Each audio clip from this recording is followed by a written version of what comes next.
2023चा नोव्हेंबरचा महिना असतो आणि दोषी नावाचा एक व्यावसायिक आहे, ज्या व्यावसायिकाची एका चॅनलवरती मुलाखत सुरू असते. मुलाखत सुरू असताना अँकर त्याला प्रश्न विचारतो की ठीक आहे, तुमचे वेगवेगळे आता हे सगळे बिझनेस आहेत, पण आणखी बिझनेस एक्सपान्शनसाठी एक्झॅक्टली तुमचे आता प्लॅन काय आहेत, तुम्ही फंडिंग कसं आणणार आहात, नक्की कसे फंड्स रेज करताय. तर त्यावेळी हा व्यावसायिक सांगतो की एक डील आमची थांबलेली आहे, ती झाल्यानंतर साधारण 230 कोटी रुपये आम्हाला येणार आहेत आणि त्यानुसार आम्ही या आणखी व्यवसायाची मग वृद्धी करू, त्याच्यामध्ये आणखी वाढ करू आणि त्याचा विस्तार करू. यामधला 230 कोटींचा संदर्भ आत्ताच लक्षात ठेवा, कारण तो आकडा परत या एका कागदात येणार आहे आणि तो कशा संदर्भात येणार आहे तेही सांगतो. व्हिडिओच्या सुरुवातीलाच मी तुम्हाला प्रसंग आणि या दोषी नावाच्या व्यावसायिकाचं नाव याच्यासाठी घेतलं की पुण्यातल्या एका पब्लिक ट्रस्टची जागा, समजून घ्या, पब्लिक ट्रस्टची जागा, पुण्यातले बिल्डर, नामांकित बिल्डर, त्यानंतर पुण्यातले मंत्री, भाजपचे मंत्री, त्यानंतर महाराष्ट्राचे जे चॅरिटी कमिशनर आहेत ते, म्हणजे थोडक्यात राजकीय नेते, बिल्डर आणि प्रशासन या सगळ्यांनी एकत्रित येऊन पुण्यातल्या मॉडेल कॉलनीतल्या जवळपास 400 ते 500 कोटी रुपयांचं असलेलं व्हॅल्युएशन असलेलं हे संपूर्ण एक 3.5 एकराचा भूखंड हा एकत्रितपणे खिशात कसा काय घातला, या सगळ्याची आजची स्टोरी आहे. जागा पब्लिक ट्रस्टची, पण ती विकली, पण विकताना त्याच्यामध्ये डॉक्युमेंट पण दिले आणि सगळ्यात महत्त्वाचं काय, मंत्र्याच्या फक्त आशीर्वादाने काम नाही झालंय, तर ह्याचे कागदोपत्री पुरावे आज मी सगळ्या घेऊन आलेलो आहेत. एका पब्लिक ट्रस्टची प्रॉपर्टी कशा पद्धतीने विकण्यात आली, खूप इंटरेस्टिंग तारखा, त्याची क्रोनॉलॉजी आणि रंजक असा हा सगळा घटनाक्रम सगळं तुमच्यापर्यंत पोहोचवायचं आहे. मुंबई तकमध्ये तुमच्या सगळ्यांचं स्वागत आणि अर्थात मी ओंकार वाबळे. आत्ता मी पुण्यातल्या मॉडेल कॉलनीमध्ये, म्हणजे जो पुण्यातला एक अत्यंत प्राईम एरिया आहे राहण्यासाठी, वेगवेगळ्या नेत्यांची सुद्धा मॉडेल कॉलनीमध्ये घरं आहेत, या मॉडेल कॉलनीमधल्या जैन बोर्डिंगमध्ये उभा आहे. याच प्रिमायसेसमध्ये 3.5 एकराचा हा संपूर्ण भूखंड आहे. 3.5 एकरामध्ये एक पब्लिक ट्रस्ट तयार करण्यात आला. माझ्या पाठीमागे तुम्ही आता हे नाव जर बघितलं दिसेल तुम्हाला, शेठ हिराचंद नेमचंद दिगंबर जैन बोर्डिंग. हे काय आहे? इट्स अ बॉईज हॉस्टेल, मुलांचं वसतिगृह, जैन मुलांसाठी केलेली संपूर्ण प्रॉपर्टी आहे. हा पूर्ण पब्लिक ट्रस्ट आहे. याच्या बॅक साईडला तुम्ही आणखी गेला की एक ओपन स्पेस येतो आणि त्याच्या बॅक साईडला जैन धर्मियांचं एक मंदिर आहे, जे ऑपरेशनल मंदिर आहे. असं नाही की ती कोणती जुनी स्ट्रक्चर आहे किंवा ते वापरात नसलेलं किंवा कोणी जातच नसलेलं ज्याला आपण म्हणतो, असं नाहीये. वापरात असलेली सगळी जागा आहे. हॉस्टेल जुनं असलं तरी सुद्धा चालू स्थितीमध्ये आहे. अगदीच इमारत पडक्या आहे किंवा ती राहू शकत नाही अशा परिस्थितीत नाही. आता मूळ स्टोरीकडे येऊ आणि याच्यामध्ये मी जी एक एक नावं घेत जाईल, ज्या घटनाक्रम सांगत जाईल, तो अत्यंत महत्त्वाचा या सगळ्यामध्ये ठरेल. आणि मग या सगळ्यामध्ये पेपर टू पेपर एकेका व्यक्तीची कशी एंट्री होते, लिलाव किती रंजक पद्धतीने होतो आणि सगळ्यात महत्त्वाचं काय, तर 2 दिवसामध्ये 70 कोटींचं लोन अगदी फटाफट मंजूर कसं काय होतं, सगळं समजून घ्यायचं आहे. सगळ्यात पहिली तारीख या सगळ्यामधली तुम्हाला जी मी सांगितली होती, नोव्हेंबर महिन्यातली, नोव्हेंबर 2023ची सांगितली होती, ज्यावेळी या चकोर जोशी नावाचे जे व्यक्ती आहेत त्यांचा माझ्या माहितीनुसार मुलगा चिराग जोशी जे आता संपूर्ण गोष्टी बघतात सगळ्या, आणि ही दोषी फॅमिली, यांचे रिलेटिव्ह वगैरे हे सगळ्या पब्लिक ट्रस्टवरती आहेत. हे स्वतः व्यावसायिक आहेत, पण पब्लिक ट्रस्ट सुद्धा चालवतात, कारण त्यांचा तो पूर्वापार, त्यांच्या आधीचे पण काही फॅमिली मेंबर्स या सगळ्या ट्रस्टवरती होते. पण पब्लिक ट्रस्ट ॲक्ट काय सांगतो त्याआधी समजून मग ह्याच्यामध्ये एक एक पुढे जाऊ. पब्लिक ट्रस्ट ॲक्ट सांगतो की तुमचा जर ट्रस्ट हा धोक्यात किंवा फायनान्शियल डिफिसिटमध्ये असेल, त्याच्याकडे चालवण्यासाठी पैसे नसतील, तर तुम्हाला 2 ते 3 मार्गांनी पैसे गोळा करता येतात. एक, तुम्ही पब्लिककडून रेव्हेन्यू गोळा करू शकता, म्हणजे पब्लिक फंड्स थ्रू तुम्ही येऊ शकता. आणि त्यानंतर मग समजा आपण असं म्हणू की हे हॉस्टेल बंद पडत आलेलं होतं, हे हॉस्टेल चालवायला पैसे नव्हते, तर मग तुम्ही पब्लिक फंड्स रेज करू शकता. दुसरं, तुम्ही आहे ती प्रॉपर्टी एखाद्या विकासकासोबत शेअर करून, तुम्ही शेअर करून, सेल करून नाही, विकून नाही म्हणते, शेअर करून, की आता प्रॉपर्टीतला काही हिस्सा त्यासोबत तुम्ही पार्टनरशिप करून, ट्रस्ट स्वतः करून किंवा ट्रस्टची काही प्रॉपर्टी तुम्ही लीजवर देऊन त्यातून तुम्ही इन्कम घेऊ शकता. आणि त्याच्यावर तुम्ही जी सेवाभावी कामं करताय, तुम्ही हॉस्टेल चालवताय कमी पैशामध्ये, किंवा मुलांसाठी आणखी काय खानावळ तुम्ही सुरू केली आहे, एखादं ट्रस्टचं स्वतःचं मंदिर आहे तिथे जे धर्मदाय आयुक्तालयाच्या अंतर्गत येतं, तर या सगळ्यासाठी तुम्ही फंड तुम्ही रेज करू शकता. पण इथे उलटं आलंय. इथे असं झालंय की ट्रस्टीजने हात मिळवणी करून, आणि अर्थात बिल्डरचा ह्या सगळ्यावरती अशा प्राईम प्रॉपर्टीचा डोळाच असतो, यांच्यासोबत संगनमताने इथे जी लोक सगळी येतात यांच्या अपरोक्ष आहे तो 3.5 एकराचा प्लॉट विकून टाकला आहे. याची विकण्याची प्रतिक्रिया इतकी इंटरेस्टिंग आहे, ती आता आपण समजून घेऊ. समजून घ्या. अमोक कलोटी नावाचे चॅरिटी कमिशनर आहेत महाराष्ट्राला. मी माहिती काढल्यानंतर मला कळलं महाराष्ट्राच्या मुख्यमंत्र्यांचे ते नातेवाईक सुद्धा लागतात. ठीक आहे. 12 फेब्रुवारी 2024ला या कलोटींची महाराष्ट्राच्या चॅरिटी कमिशनर म्हणून नियुक्ती होते. ठीक आहे. पुढची तारीख या सगळ्यातली अशी आहे की 21/4/2024 म्हणजे 21 एप्रिल 2024ला याच प्रिमायसेसमध्ये पुण्याचे मुरलीधर मोहोळ जे लोकसभेचे कॅन्डिडेट असतात ते, त्यानंतर आधीचे आमदार इथले शिरोडे आणि त्यांच्यासोबत दोषी जे इथले ट्रस्टी आणखी एक बॉडीवरती आहेत, हे सगळे महावीर जयंती असते म्हणून इथेच महावीर जयंतीला सगळे जैन बांधव जमलेले असतात. त्यासाठी त्यानिमित्ताने ह्या कम्युनिटीला भेटून त्यांची आपल्याला मतं वगैरे घेता येतील याच्यासाठी ते इथे प्रचाराला येतात, दर्शन वगैरे घेतात, सगळ्यांशी भेटतात, बसतात, गप्पा होतात. ओके. त्यानंतर तिथून निघतात. यानंतर पुढची तारीख येते ती म्हणजे 16/11/2024. एप्रिल महिना संपला, निवडणुका झाल्या, त्यानंतर आली विधानसभेची निवडणूक सगळी आणि मग 16 नोव्हेंबरला याचे ट्रस्टीज, हे ट्रस्टीज काय करतात तर या सगळ्याचा valuation report of the property हा तयार करतात की आता आपल्याला जागा विकायची आपलं ठरलंय. हे ट्रस्टीज त्यांचं ठरवतात. ठीक आहे. हे ट्रस्टीज ठरवतात आणि ते व्हॅल्युएशन प्रॉपर्टी ट्रस्टच्या वतीने करून टाकतात नोव्हेंबरला. आता नोव्हेंबरला हे सगळं त्यांचं फायनलायझेशन होतं.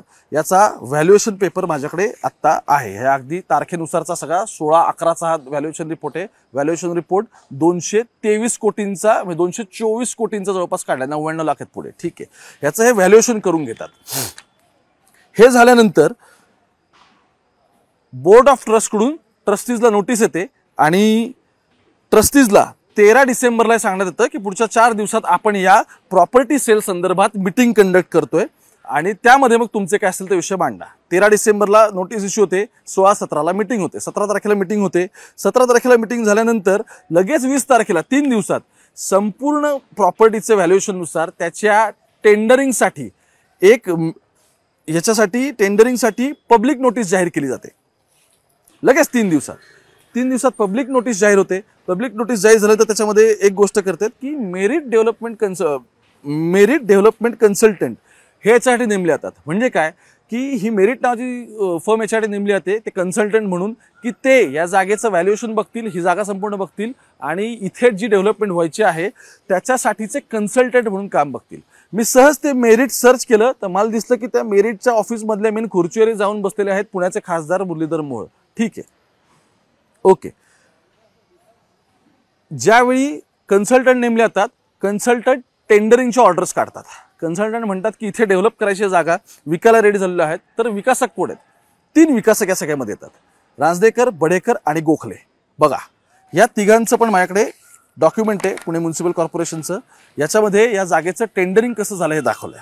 आता जेव्हा हे 3 विकासक या सगळ्यामध्ये येतात त्यावेळी लिलावामध्ये मेरिट कन्सल्टन्सी असते आणि हे 3 जण येतात. आता यातलं पहिलं टेंडर बघू. हे गोखलेंचं टेंडर आहे. बघा हे फायनलच झालं टेंडर आहे. हे टेंडर 230 कोटींचं निघतं या सगळ्यामध्ये. 230 कोटी तुम्ही जर आकडा तुम्हाला लक्षात असेल तर व्हिडिओच्या सुरुवातीला मी घेतला होता. काय योगायोग बघा की जे ट्रस्टी जाहीर इंटरव्ह्यूत सांगतात की आपण फंड रेज करतोय आमचा बिझनेस एक्सपांड करण्यासाठी, ते आकडा 230 घेतात आणि इथे सुद्धा टेंडर फायनल झालंय गोखलेचं, तो आकडा सेम आहे. आता या सगळ्यामध्ये काय होतं बघा, गोखले, बडेकर, रांजेकर हे 3 जण असतात. याच्यात 230 कोटींचं गोखलेंनी दिलं, हे फायनल झालेलं टेंडर आहे. त्याच्या व्यतिरिक्त पुढे रांजेकरांचं नाव आहे, त्यांनी 185 कोटींचं टेंडर दिलेलं दिसतंय, एस्टिमेट दिलं दिसतंय. आणि आणखी दुसरं आहे ते बडेकर आहेत, बडेकरांनी 200 कोटींचं टेंडर दिलंय. मला एक इंटरेस्टिंग गोष्ट काय वाटली, हे टेंडरचे 3 फॉर्म वाचल्यानंतर ना एक गोष्ट जाणवते, ते असं आहे की ह्याची फॉन्ट साईज, याच्या स्पेस ज्या दिल्यात त्यानंतर ह्याचा पेपर, त्यानंतर लिहिण्याची सगळी पद्धत ही अगदी एकाच व्यक्तीने बसून केली की असं प्रश्नचिन्ह तयार होतं आणि फक्त नावं, लेटर हेड्स आणि त्यानंतर आकडे एवढंच फक्त बदललेत काय, इतकं याच्यामध्ये सगळं साम्य आहे. आता मी म्हटलं टेंडर प्रोसेसमध्ये ही 3 नावं आली आहेत, तर ह्या कोण आहेत 3 व्यक्ती या शोधून काढण्याचा प्रयत्न केला. आणि आता स्टोरीमध्ये या ठिकाणी एंट्री होते ते म्हणजे पुण्याचे खासदार केंद्रीय मंत्री मुरली मोहोळ यांची. का समजून घेऊ. मुरली मोहोळांचं मी इलेक्शनचं ॲफिडेव्हिट काढलं. ॲफिडेव्हिट काढल्यानंतर मला कळलं की गोखले आणि बडेकर या सगळ्यामध्ये हे जे डेव्हलपर्स आहेत, या डेव्हलपर्समध्ये मुरली मोहोळ हे स्वतः पार्टनर्स आहेत वेगवेगळ्या प्रोजेक्ट्समध्ये, आणि त्याची माहिती त्यांनी स्वतः ॲफिडेव्हिटवरती दिलेली आहे. म्हणजे ह्याचे पेपर्स तुम्हाला मी आता दाखवतो, त्याने तुम्हाला कळून जाईल की बघा, इथे त्यांनी लिहिलं आहे की बडेकर प्रॉपर्टीजमध्ये 50% त्यांचे शेअर्स आहेत, हे एका भांडवली बाकी त्याचे त्यांनी मेन्शन केले आहे. त्यानंतर गोखले इस्टेट LLP मध्ये ज्यांच्याकडे हे संपूर्ण गेलंय त्यांच्याकडे सुद्धा 50% शेअर्स आहेत. आणि मग त्यातले ते कोणत्या प्रोजेक्ट्समध्ये हे तिथे त्यांनी वेगवेगळ्या ठिकाणी मेन्शन केलंय. हे मुरली मोहोळ यांचं स्वतःचं ॲफिडेव्हिट आहे बरं का. म्हणजे मोहोळ यांना ओळखतच नाहीत असा दावा तरी ते करू शकत नाही त्या सगळ्यांनी. परत बडेकर प्रॉपर्टीज पार्टनरशिप फर्म, इथे पण 50%. मग त्याच्यामध्ये सर्वेज नंबर कोणकोणते आहेत प्रॉपर्टीज कोथरूडमधल्या त्या त्यांनी दिल्यात. खाली पण आणखी बडेकर प्रॉपर्टीजचे परत वेगवेगळे त्यांनी नंबर दिलेत. इतकंच नाही, आता पुढे आणखी गेल्यानंतर त्याच्यामध्ये आणखी कळतं की आणखी एक बडेकर डेव्हलपर्स इथे 96 लाखाची वेगळी अमाऊंट दिसते. काही ठिकाणी देणी पण आहेत त्यांची त्यांच्यासोबतचीच, तर ती पण त्यांनी केलेत. हे जॉईंट अकाउंटचे शेअर दिसतात, हे पण 50% आहे. त्याच्यामध्ये axis bank finance, Badekar properties आणि अर्थात मुरलीधर मोहोळ असं ते त्यांनी इथे सगळ्या डिटेल दिलेल्या आहेत. आता ज्यावेळी मुरली मोहोळ इथे दर्शनाला आलेले होते त्याच वेळी याचा अर्थ एक गोष्ट क्लिअर झाली होती की मोहळांना या सगळ्या प्रकरणाची कल्पना होती. स्टोरीत आता आणखी पुढे जाऊ. याचा कुठे उल्लेख झाला नाही, पण मात्र मोहळांचा यातला रोल आता तुम्हाला क्लिअर झाला असेल की जे विकासक इथे करतात ते मोहळांचे कुठे ना कुठे सगळे पार्टनर सुद्धा आहेत, आणि हे स्वतःच मोहोळ त्यांच्या ॲफिडेव्हिटमध्ये सांगतात. आता टेंडरिंग प्रोसेस असते, टेंडरिंग प्रोसेस पूर्ण होते. ठीक आहे, गोखलेंना हे टेंडर जातं आणि मेरिट जे कन्सल्टंट आहेत ते डिसाईड करतात की गोखलेंना आता यातलं सगळं टेंडर दिलेलं आहे. 230 कोटींची मी काढली होती ती अमाऊंट याच्यामध्ये टेंडरला येते. तिथपर्यंत गोष्टी सांगत नाहीत. लिलाव संपतो, टेंडरिंगची प्रोसेस होते. त्यानंतर 28 तारीख उजाडते, 28 फेब्रुवारी 2025. आत्ता आपण डिसेंबर 2024 बद्दल बोलत होतो. 28 फेब्रुवारी 2025ला महाराष्ट्राचे जे कलोटी आहेत, म्हणजे अमोक कलोटी धर्मदाय आयुक्त कमिशनर जे महाराष्ट्राचे आहेत, त्यांच्याकडे इथून अर्ज जातो की अशा अशा ठिकाणी जागा आहे, पब्लिक ट्रस्टची जागा आहे, पण तिथे आता काय होत नाही, बंद पडकं सगळी जमीन आहे, पडलेलं सगळं ते आहे, तिथे आता काही कन्स्ट्रक्शन वगैरे आता तरी काय होऊ शकत नाही, आणि पब्लिककडे आमच्या ट्रस्टकडे त्या सगळ्या संदर्भात पैसे पण नाही आहेत ते हॉस्टेल सगळं रिवाईव्ह करायला आणि त्या गोष्टी सगळ्या करायला. आणि मंदिराचा यात कुठेच उल्लेख नसतो. पेपरवरती सुद्धा मंदिराच्या जागी फक्त एक स्ट्रक्चर, म्हणजे टेम्पल असा उल्लेखच नसतो, फक्त स्ट्रक्चर असा उल्लेख असतो. आणि बघा, जे ऑपरेशनल मंदिर आहे ते सुद्धा हे विकासक नंतर मॉर्गेज करतात, ते सुद्धा गहाण ठेवतात. ते पुढे पुढे आता येईल. ठीक आहे, मग 28/2/2025 म्हणजे 28 फेब्रुवारीला धर्मदाय आयुक्तांकडे ट्रस्ट अर्ज करतं की ही प्रॉपर्टी तुम्ही आम्हाला विकण्याची परवानगी द्यावी, कारण प्रॉपर्टीमध्ये असे असे सगळे इश्यूज आहेत. आणि मग ॲप्लिकेशन डायरेक्ट पुण्याच्या कमिशनरकडे नाही, चॅरिटी कमिशनर, महाराष्ट्राच्या चॅरिटी कमिशनरकडे मूव्ह होतं. आणि चॅरिटी कमिशनर इंटरेस्टिंगली तोपर्यंत लोकसभा संपलेली असते, विधानसभा संपलेली असते, महाराष्ट्रात नवीन सरकार आलेलं असतं, चॅरिटी कमिशनर पण आलेले असतात नव्यानेच. हे सगळं मान्य करतात. आता फेब्रुवारीमध्ये चॅरिटी कमिशनरकडे अर्ज जातो. चॅरिटी कमिशनरकडे वर्षानुवर्ष महाराष्ट्रातल्या वेगवेगळ्या धर्मदाय संस्था, त्यांच्या प्रॉपर्टीज, मालमत्ता यांचे डिस्प्यूट्स पडलेले असतात. पण ही ऑर्डर मात्र ते 2 आठवड्यात क्लिअर करून देतात आणि ते म्हणतात की मी माझ्याकडून हे क्लिअर करतो की तुम्हाला ही विकायची परवानगी आहे. ठीक आहे, तोपर्यंत हॉस्टेलचा मुद्दा इथे कुठेच आलेला नसतो, त्याचा उल्लेख पण नीट केला जात नाही. 17 मार्चला पहिल्यांदा सगळ्यामध्ये हॉस्टेलचा उल्लेख येतो, तो कागदावरती पण मुद्दावर आणला जातो. आणि या संपूर्ण प्रकरणामध्ये 2च आठवड्यात मुंबईतून फाईल फक्त मूव्ह नाही होत, तर फाईल क्लिअर होते. बघा, आता तिथून पुढे 4 तारखेच्या 4 एप्रिलला, फेब्रुवारीमध्ये ते झालेलं असतं आणि फेब्रुवारीच्या एंडिंगला ते अप्लाय केलेलं असतं. मार्चमध्ये हॉस्टेलचा मुद्दा येतो आणि एक एक करून साधारण एप्रिल महिन्याच्या पहिल्या आठवड्यामध्ये हे जागा विकून टाका अशी परवानगी पण काढून टाकतात. त्यानंतर मेचा महिना उजाडतो. 15 मेला या सगळ्याचं साठेखत होतं. 15 मेला साठेखत होतं. त्यानंतर पहिल्यांदाच ज्याचा कधीच उल्लेख झालेला नसतो त्याचा एक स्ट्रक्चर म्हणून असा उल्लेख कागदोपत्री येतो. बघा, मी हा सगळ्याचा मॅप काढला डेव्हलपरचा, गोखलेंचा हा सगळा मॅप आहे. या मॅपवरती तुम्ही बघितलं तर इथं कुठेच टेम्पलचा उल्लेख येत नाही.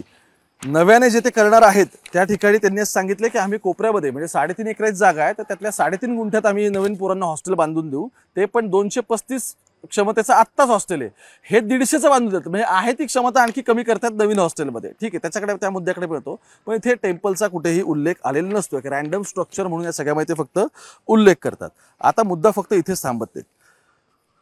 या सगळ्यामध्ये जेव्हा साठेखत वगैरे वगैरे होतं, मे महिना जातो, जून जातो, जुलै जातो, तोपर्यंत ही कम्युनिटी सगळी जमते, हे यांना प्रोटेस्ट करायचा असतो, ह्या सगळ्या गोष्टी सुरू होतात. पण 24 सप्टेंबरला या सगळ्या प्रकरणामध्ये हायकोर्टात हे याचिका करतात. ती याचिकेची प्रत आहे माझ्याकडे. 24 सप्टेंबरला हे याचिका करतात. याचिका केल्यानंतर कोर्ट त्याच्यामध्ये सुनावणी लावतं आणि 9 ऑक्टोबरला या सगळ्या प्रकरणाचा निकाल येणार असतो. 9 ऑक्टोबरला निकाल येण्याआधीच 8 तारखेलाच जे आहेत डॉक्युमेंट आपल्याकडे ते अवेलेबल, त्याच्या बेसिसवरती हे जे गोखले ज्यांनी हे टेंडर घेतलेलं असतं, ते गोखले बिल्डर्स ह्या संपूर्णचं सेल डीड म्हणजे खरेदी खत करतात. 7 तारखेला ते बुलढाणा अर्बनला आणि आणखी एक बँके त्या दोघांना अप्रोच होतात. 6 तारखेला अप्रोच होतात. 7 तारखेला म्हणजे 7 ऑक्टोबरला त्यांना बँक लगेच दोन्हीचं अमाऊंट मिळून 70 कोटीचं कर्ज मंजूर करते. नेक्स्ट डे, एका दिवसामध्ये, आधी एक दिवस अर्ज, दुसऱ्या दिवशी 70 कोटींचं कर्ज मंजूर करते आणि लगेच 8 तारखेला म्हणजे 9ला निकाल येणार आहे, 8ला ते लोन डिस्बर्स पण होतं, त्याचं खरेदी खत पण होतं. आणि फक्त इतकंच नाही, हे सेल डीड एकाच दिवशी 2 वेगवेगळ्या पातळीवरती होतं. या संदर्भातला जो मुद्रांक शुल्क सगळं भरायचं असतं, तेही एकाच दिवसात संपूर्ण मुंबईला भरलं पण जातं. आणि त्याच दिवशी परत दुपारी ट्रस्टीची सगळी मिटिंग लागते की आता खरेदी खत वगैरे सगळं झालेलं आहे, सगळ्या गोष्टी नीट आपल्यामध्ये पार पडलेल्या आहेत. मिटिंग दुपारी होते, पण ऑलरेडी सकाळीच हे सगळे कार्यक्रम मार्गी लागलेले असतात. 9 तारखेला या संपूर्ण प्रकरणाचा निकाल लागणार असतो. त्याच्या आधीच 2 दिवस ही संपूर्ण जागेची मालकी कागदोपत्री इंटरेस्टिंगली ट्रान्सफरही होते आणि एका दिवसात इथले तहसीलदार, तलाठी ज्यांच्याकडे हे सगळे डॉक्युमेंट असतात, हे सगळे एका दिवसात सगळं क्लीन करून टाकतात. आणि सगळ्यात महत्त्वाचं काय, 6 ऑक्टोबरला त्यांनी अप्लाय केलेलं असतं, 7ला ते मंजूर होतं, 8ला डिस्बर्स होतं, 8ला कर्ज मंजूर झाल्याला खरेदी खत पण त्यांचं होतं. सगळे अधिकारी या सगळ्यामध्ये सामील असतात. लोकल अधिकारी हे पटापट पटापट सह्या करतात आणि त्यांच्या नावाने संपूर्ण ही जागा, ही मालमत्ता ट्रान्सफर करतात. आता मूळ प्रश्न या सगळ्यामध्ये असा उरतो की एका दिवसात तर हे सगळं झालं, पण मूळ मुद्दा असा या सगळ्यामध्ये अनुत्तरित आहे, ते म्हणजे मंत्री, अधिकारी आणि बिल्डर ह्या सगळ्यांनी एकत्रित येऊन कशा पद्धतीने हे एकदम रंजक, मी तारखा याच्यासाठी सांगितल्या कारण त्या तितक्याच नाटकी आहेत, इंटरेस्टिंगली सगळे कागदपत्र पटापट पटापट पटापट क्लिअर केले. मॅप्स असे दाखवले चॅरिटी कमिशनर सुद्धा की तिथे मंदिर किंवा टेम्पल किंवा धर्म असं म्हणजे जे धर्मदायुक्तांच्या अंडर येतं असं कोणतीच गोष्ट नाहीये. There is just a structure. ते स्ट्रक्चर टेम्पल म्हणून त्यांनी एस्टॅब्लिश नाही केलं. नंतर खरेदी खत करायच्या वेळी त्यांनी सुद्धा ते स्ट्रक्चर असंच दाखवलं आहे. आता जैन धर्मीयांची अशी मागणी आहे की एकतर पब्लिक ट्रस्ट आहे, त्याची प्रॉपर्टी तुम्हाला सेलच करता येत नाही, तर तो पब्लिक इंटरेस्ट वे चालणारा ट्रस्ट असताना या ट्रस्टीजने परस्पर त्यांच्या ह्याच्यात राहून निर्णय कसा घेतला. दुसरं, राजकारणी आणि बिल्डर तर अपॉर्च्युनिस्टिक आहेत, त्यांना तर ह्या गोष्टी हव्यातच ना, त्यामुळे ते तर इतके इंटरेस्टिंगली यामध्ये घुसले की त्यांनी इतकी मस्त यंत्रणा दाखवली की जी यंत्रणा एरवी तुम्हाला तहसीलदार ऑफिसमध्ये, तलाठी ऑफिसमध्ये गेल्यानंतर तुम्हाला रांगेत तर उभं राहावं लागतं, हे जाऊ द्या, महिने कामं निघत येतो लोकांची, वर्षानुवर्ष कामं अडकलेली असतात. तिथे यांचे एका दिवसात गोष्टी क्लिअर झाल्या. बँकेकडून लोन डिस्बर्स होताना तुम्ही कोणते लोन अप्लाय करा, ते किती वेळ लागतो हे तुम्ही बघा, आणि अमाऊंट 70 कोटी असेल तर साधारण त्यासाठी काय काय द्यावं लागतं बघा. आणि या सगळ्यासाठी जी गोष्ट मॉर्गेज करण्यात आली ते म्हणजे इथलं मागचं जैन धर्मियांचं मंदिर, ज्याचा ही संपूर्ण प्रॉपर्टी मॉर्गेज करून त्याच्यावरती ते लोन करण्यात आलेलं आहे. त्यामध्ये हे मंदिरसुद्धा येतं, हॉस्टेलसुद्धा येतं आणि हा संपूर्ण प्रिमायसेस येतो. ह्या व्हिडिओच्या सुरुवातीला मी तुम्हाला म्हटलं होतं 230 कोटी रुपये उभे कुठून राहणार आहेत. आता तो लिलाव 230 कोटीचा आहे, तशी प्रॉपर्टी 450 पावणे 500 कोटींची आहे. त्यामुळे आपल्याकडे ते ब्लॅक व्हाईट वगैरे असं आपल्याकडे काहीतरी असतं, तर त्या पद्धतीने सुद्धा व्यवहार झालेले असतील. ट्रस्टीजला पैसेही मिळालेले आहेत, त्यामुळे ट्रस्टीज खुश आहेत. पण ज्या पब्लिकच्या बेसिसवरती हा ट्रस्ट सुरू होता ते आत्ता काय करतायत, तर त्यांना आता आंदोलन करण्याशिवाय पर्याय नाही राहिला आणि स्वतःचं महावीरांचंच मंदिर वाचवायचं त्यांना. त्यामुळे आता त्यांच्यासमोरही दुसरा कोणताच ऑप्शन राहिलेला नाही. काय वाटतं तुम्हाला हे नक्की कळवा. आणि हे जे काही सगळे पुण्याचे शिल्पकार वगैरे सगळे आहेत, यांनी काही गोष्टी मनावर घ्याव्यात अशी विनंती आहे. कॅमेरा पर्सन गोपाळसोबत ओंकार वाबे थेट पुण्यावरून.